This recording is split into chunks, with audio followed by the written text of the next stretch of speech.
Just when you think the script is ready and you can shoot, something else happens, and then you've got to rewrite anything, and then you go to the can, and then when you're there, you read something on your phone that's too damn funny, and now you have to go and get those writers to add it back in. It never ends. The news never ends.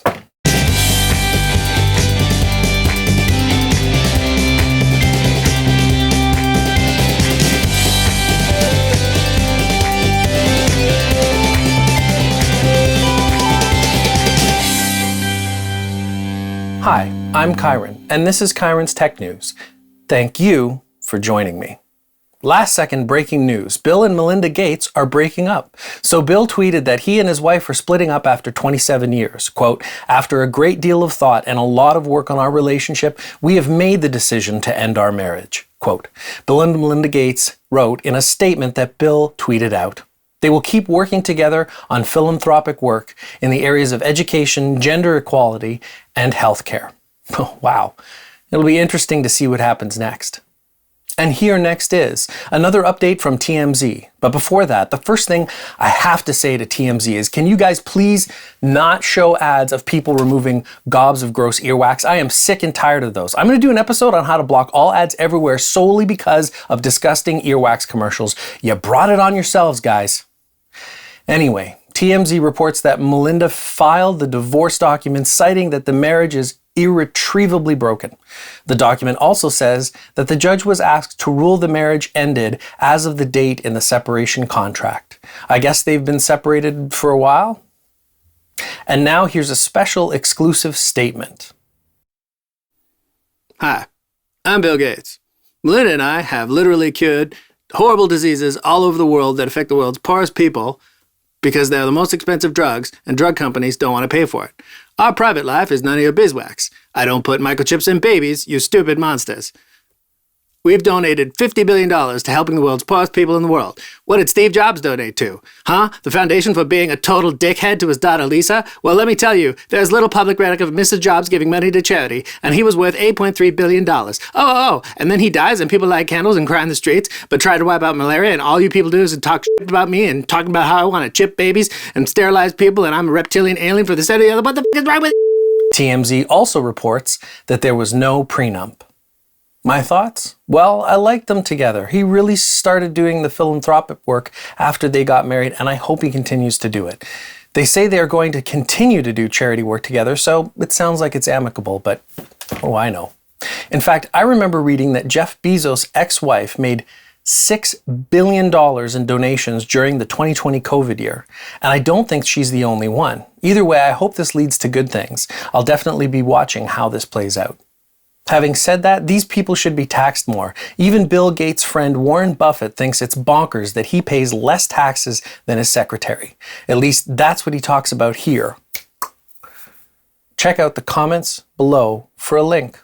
Speaking of billions, from Reuters, and my neck of the woods, back here in Canada, Wealthsimple said on Monday that it has raised 750 million Canadian smackaroos in funding during its latest round. Apparently, the company claims celebrities Drake, Michael Fox, and Ryan Reynolds participated in the round. Wealthsimple helps stock trading, peer-to-peer money transfers, and makes tax filings easier. This almost sounds like the improv plot of a sketch on Whose Line Is It Anyway? Okay, you're Drake, you're Ryan Reynolds, and you have to rap like you're rap battling each other, but you can only rap about financials and trading, and the points don't matter. Go! Like many other tech companies, Uber and Lyft have benefited from classifying drivers as independent contractors. Why? Because then they don't have to do any of the things you do for companies, including healthcare and other benefits, as well as being able to treat them like little mini companies instead of real people. As reported by this piece from Reuters, quote, U.S. President Joe Biden campaigned on the promise of providing legal protections and benefits to gig workers, end quote. But now that there's a decisive win against California regulators last year, Uber and Lyft have a playbook to fight proposed U.S. rules on workers. So not only that, but a precedent too, which may come in handy in court. The AP reports on two Apple stories, one about the EU accusing Apple last Friday of violating the bloc's antitrust laws, and the other about the ongoing battle over how much Apple takes in their App Store.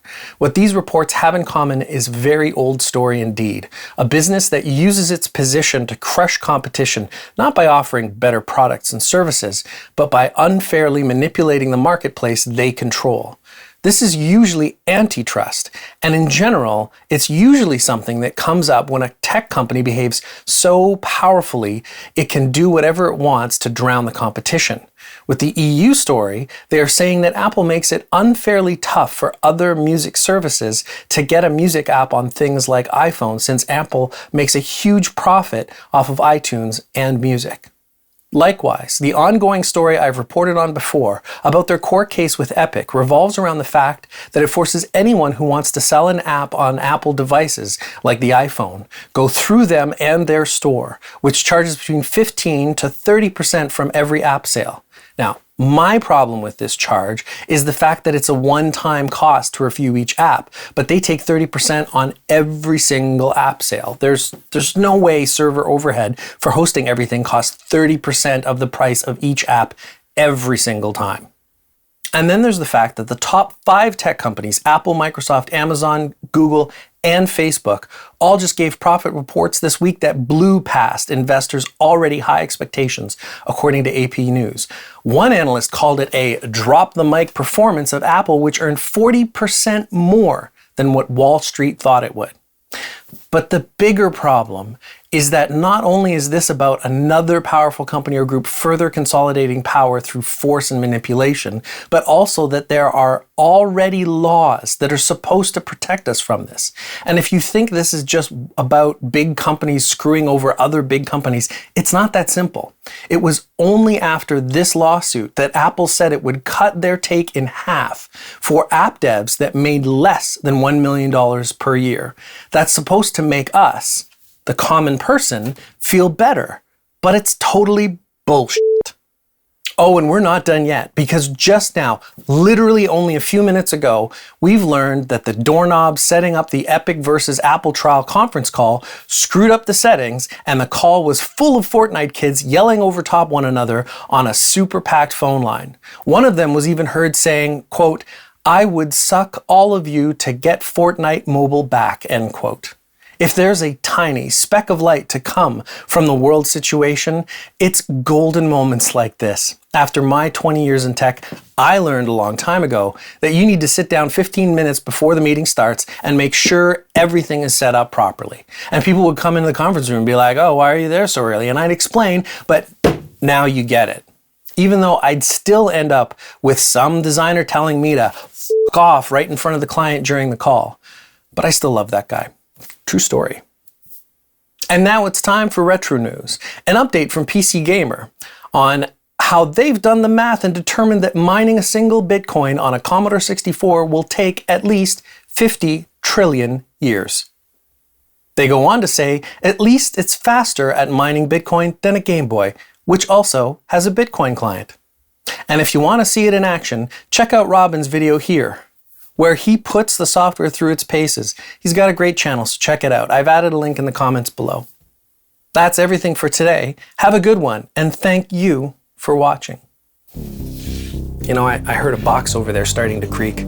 I think we got to get an intern to knock that down there, because that's going to fall over. That's going to be a problem. Hey, that's what happens when you have a set full of vintage computers.